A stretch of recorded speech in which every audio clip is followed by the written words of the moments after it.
I can hear the whistling again. It's the final weeknight, and again he has come.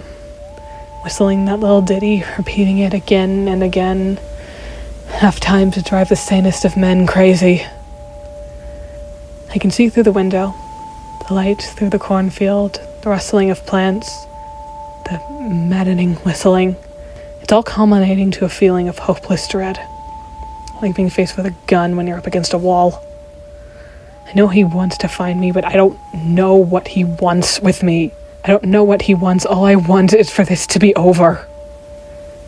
The lamplight is becoming brighter. The whistling is becoming louder.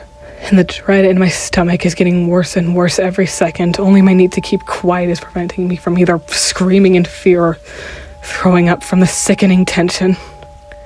For a while, it feels like time is torturing me, making things seem slower than they are to keep my anxiety levels sky high, but then it all feels too soon when he finally shows his face through the green fog-like plants.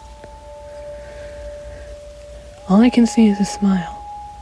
A stitched, malicious smile, probably sewn shut to keep his hatred from spewing forth.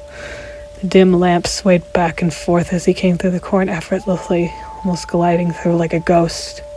It's nauseating, seeing his dimly lit figure wander towards my little house. But it's even worse trying to figure out what he wants from me. Does he want me dead? Does he want me to go mad? I can't tell. But what's for certain is whatever he wants is not pleasant. My gut is telling me to make a run for it, but I know for a fact he's faster. The times I've tried to escape have usually been the worst, or at least the most terrifying. I felt his cold, clammy hand on my shoulder. That's how close it got. He's at the door. I can hear it slowly creaking open. God knows how he can open a locked door, but at this point I'm too frightened to care. I hide in my cupboard, sweat dripping out of me like I'm a water balloon that got punctured. The whistling is now right underneath me, and the constant creaking of the floorboards is giving me shivers every time I hear it. He's coming up the stairs. The dim light is slowly creeping through the crack in the cupboard, brighter and brighter, the whistling getting louder and louder, every synapse in my body getting so tense it hurts. The light stops getting brighter, and the whistling like it's almost right next to my ear, and I let out a breath. Whistling stops. No, oh God, no, he knows where I am. He'll find me and it'll all be over. I can't hear his breathing. Just footsteps getting closer and closer. A few seconds go by. No noise, no whistling.